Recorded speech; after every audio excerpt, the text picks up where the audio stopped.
The landscape of neuroscience shifted dramatically in January 2024. Neuralink, a company pioneering brain-computer interfaces, announced the successful completion of its first human trial. Nolan Arbor, the first participant, eloquently described the experience as like using the Force. This pivotal moment marked a significant leap towards a future where humans and machines could interact seamlessly. Following this breakthrough, Neuralink conducted a second human trial in August 2024 with a patient known as Alex. Alex, equipped with the Neuralink implant, demonstrated remarkable progress in controlling digital interfaces. He showcased his newfound abilities by playing video games and navigating complex CAD software, highlighting the technology's potential to revolutionize how we interact with the digital world. Beyond the borders of the United States, Neuralink's reach extended to Canada. In November 2024, Health Canada granted approval for the company's first clinical trial outside the US. The trial, based at the University Health Network Hospital in Toronto, focuses on empowering quadriplegic individuals to control digital devices using only their thoughts. These groundbreaking trials signify a paradigm shift in our understanding of the human brain and its potential. Neuralink's advancements pave the way for a future where neurological disorders and disabilities could become relics of the past, replaced by a new era of human augmentation and cognitive enhancement. Neuralink's technology centers around a tiny implantable device designed to decode neural activity.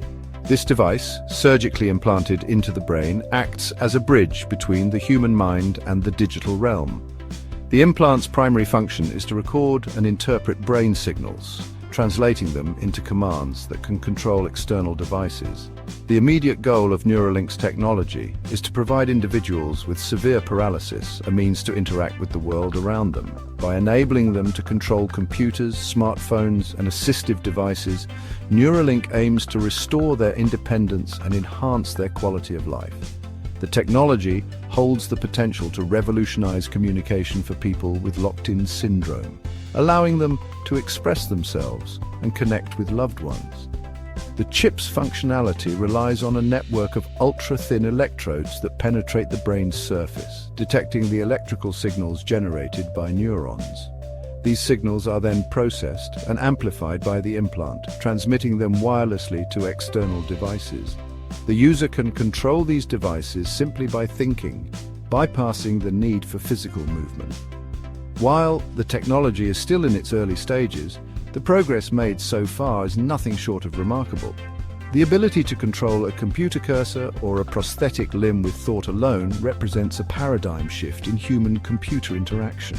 As Neuralink continues to refine and develop its technology, the possibilities for its application seem limitless. While the immediate applications of Neuralink's technology are focused on assisting individuals with disabilities, the company's long-term vision extends far beyond these initial goals. Neuralink envisions a future where brain-computer interfaces become commonplace, seamlessly integrated into our daily lives. One of the most ambitious goals of Neuralink is to restore vision in people who have lost their sight. The company believes that by stimulating the visual cortex with electrical signals from the implant, it may be possible to bypass damaged eyes and send visual information directly to the brain. Beyond sensory restoration, Neuralink aims to enhance human capabilities, pushing the boundaries of what we consider possible.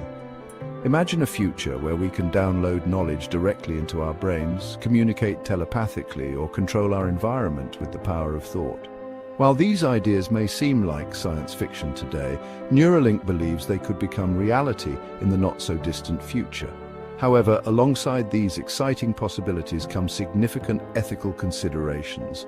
Critics have raised concerns about the potential for misuse of this technology, such as invasion of privacy, thought control, and the creation of a digital divide between those who can afford neural implants and those who cannot.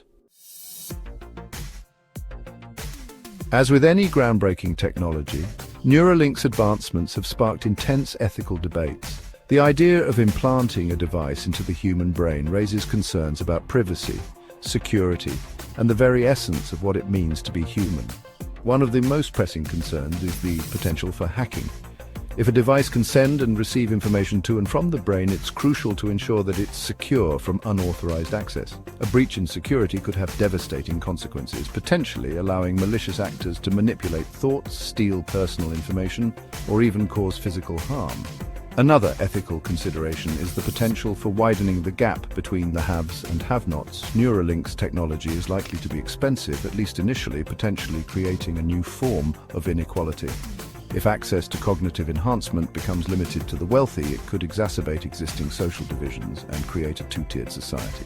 Despite these concerns, many argue that the potential benefits of Neuralink's technology outweigh the risks. For individuals with severe disabilities, the ability to regain lost function and independence could be life-changing. And in the long run, Neuralink's advancements could lead to breakthroughs in our understanding of the brain and the treatment of neurological disorders.